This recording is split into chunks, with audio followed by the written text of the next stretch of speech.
शिवानी आज काय खायला खमंग करती का? काय करू तुम्हीच सांगा. तिखट काय कर मग. करू का मग तिखट पुऱ्या? हो कर. बरं हो करते. नमस्कार मंडळी, आपल्या सरांना काहीतरी तिखट खमंग खायचं होतं. मग मी म्हणलं आषाढ महिना चालू आहे ना, करू चला तिखट पुऱ्या. तर त्यासाठी लागणारं साहित्य बघा, लसूण पाकळ्या, जिरं, मी तिळं घेतलेले आहेत, थोडेसे ओवा, बारीक चिरून कोथिंबीर, 2 ते 3 चमचे बेसन पीठ, चवीपुरतं मीठ आणि 3 हिरव्या मिरच्या.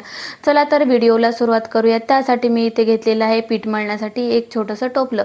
तर त्यामध्ये घातलेलं आहे मी 2 वाट्या घेतलेलं गव्हाचं पीठ. लगेच त्यावरती घालायचं आहे बेसन पीठ. आपण घेतलेले तिळं घालायचे आहेत. मी इथे तिळं घालून घेतलेले आहेत. लगेच यावरती आपल्याला घालायचं आहे हातावरती क्रश करून ओवा घेतलेला. ओव्याचा सुगंध एकदम छान येतो आणि खायला देखील चव एकदम भारी लागते. तर मी इथे ओवा देखील टाकून घेतलेला आहे. तर यामध्ये घालायचं आहे हिरव्या मिरचीचं वाटण. त्यासाठी मी इथे हिरव्या मिरचीचे तुकडे करून वाटण्यासाठी घेतलेले आहेत. तर लसूण पाकळ्या, 3 हिरव्या मिरच्या, जिरं आणि थोडंसं मीठ घालून याला बारीक वाटून घ्यायचं आहे. तर मीठ घातल्यानं काय होतं, वाटण लगेच वाटतं आणि खायला देखील चव एकदम छान येते. तर मी इथे याला उकळीमध्ये ठेचून घेतलेलं आहे. तर अशा प्रकारे मी याचं बारीक वाटण करून घेतलेलं आहे. बघा हे चमच्याच्या सहाय्यानं कसं दिसतं. तर छान असं बारीक वाटण करून झालं की लगेच आपल्याला त्या पिठामध्ये मिरचीचं वाटण देखील टाकून घ्यायचं आहे. मिरचीचं वाटण बघा एकदम छान झालेलं आहे. आणि हे वाटण घातल्यानंतर काय होतं की पुरीला एकदम खमंग आणि वेगळीच चव येते. त्यामुळे मी इथे वाटण करून घेतलं आणि कोथिंबीर देखील घातलेली. हिरवी मिरची नको असेल तर तुम्ही यावरती लाल तिखट देखील टाकून घेऊ शकता. तर थोडासा हलकासा कलर बदलण्यासाठी मी इथले घातलेली हळद आणि लगेच मी थोडं 2-3 चमचे ज्वारीचं पीठ देखील घातलेले. ज्वारीचं पीठ घातल्यानं काय होतं, पुरीला एकदम खुसखुशीत टेक्स्चर येतं आणि तेल देखील लागत नाही, तेलकट पुरी लागत नाही. तर चवीपुरतं मीठ घातलं आणि पीठ मिक्स करून घेतलं. लगेच याला थोडं थोडं पाणी घालून एकदम छान घट्टसर गोळा मळून घ्यायचा आहे. तर छान पीठ मळून झालं की थोडं आणखी खूपच घट्ट वाटत होतं. मग मी थोडं हातावरती पाणी घेतलं आणि परत एकदा पिठाला मी मळून घेतलेलं आहे.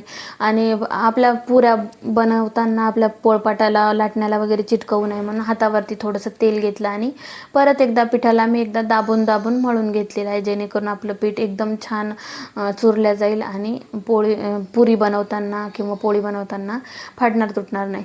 तर चला मी थोडंसं हातावरती एका पोळीपुरता गोळा घेतलेला आहे आणि आता या गोळ्याला आपण पोळपाटाला तेल वगैरे लावून छान असं एका पोळी एवढं लाटून घेणार आहोत.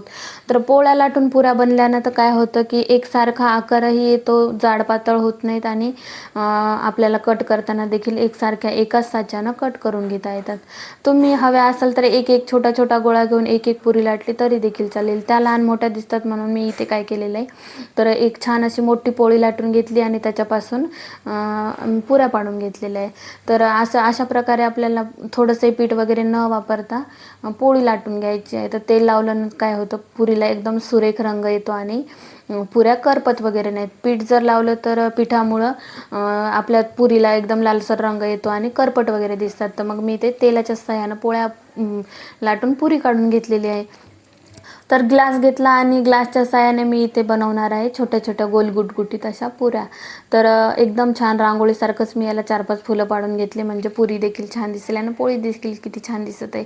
तर आता इथे आपल्याला ह्या गोल गोल पुऱ्या काढून घ्यायच्या आहेत आणि बाजूचे तुकडे आलेले ते आपल्याला परत पोळीमध्ये लाटून घेण्यासाठी बाजूला पीठ काढून घ्यायचं आहे. तर अशा प्रकारे मी सर्व पुऱ्या लाटून घेतलेल्या आहेत आणि एक करत मी इथे डिशमध्ये देखील काढून घेतलेल्या आहेत. तर माझ्या सर्व पुऱ्या इथे लाटून झालेल्या आहेत आणि आता आपण याला तळून घेणार आहोत. तळण्यासाठी मी गॅसवरती एका साईडला गरम करण्यासाठी तेल देखील ठेवलेलं आहे. तर तेल छान एकदम गरम होऊ दिलेलं आहे आणि तेल गरम झालं की यामध्ये घालायचं आहे आपल्याला एकच पुरी टाकून बघायची आहे पहिली वेळेस.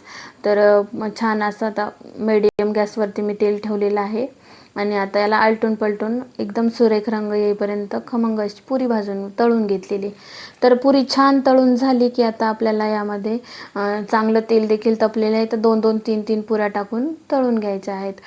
तर कोथिंबीर वगैरे घातल्यानं आपल्या पुरीला एकदम सुरेख असं मध्ये मध्ये कलर दिसतोय आणि पुरी एकदम दिसायला तर सुंदरच दिसणार आहे, खायला देखील एकदम चविष्ट आणि खमंग लागणार आहे. तर बघा असं आलटून पलटून आपल्याला सर्व पुऱ्या तळून घ्यायच्या आहेत.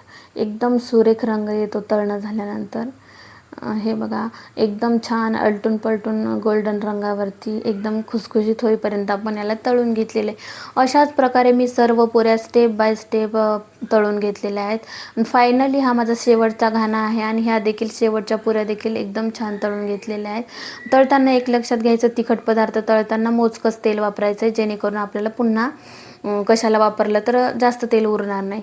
तर अशा प्रकारे माझ्या एकदम खमंग आणि टवटवीत दिसणाऱ्या पुऱ्या खुसखुशीत अशा तयार झालेल्या आहेत. चला तर एक तोडून दाखवते. एकदम बघा, एकदम तेलही राहिलेलं नाही, काहीच नाही, एकदम खुसखुशीत अशा पुऱ्या बनवून झालेल्या आहेत. आजची ही रेसिपी कशी वाटली नक्की कमेंट करून सांगा. अशाच साध्या आणि सोप्या रेसिपीसाठी रोजकर सोपी या यूट्यूब चॅनलला सबस्क्राईब करायला विसरू नका. मला तर मोह आवरतच नव्हता, तर म्हणलं चला एक खाऊन बघू. हा हा, एकदम खायला चविष्ट आणि सुरेख झालेली आहे बरं का पुरी. व्हिडिओ शेवटपर्यंत बघा आणि आवडलं तर नक्की कमेंट करा.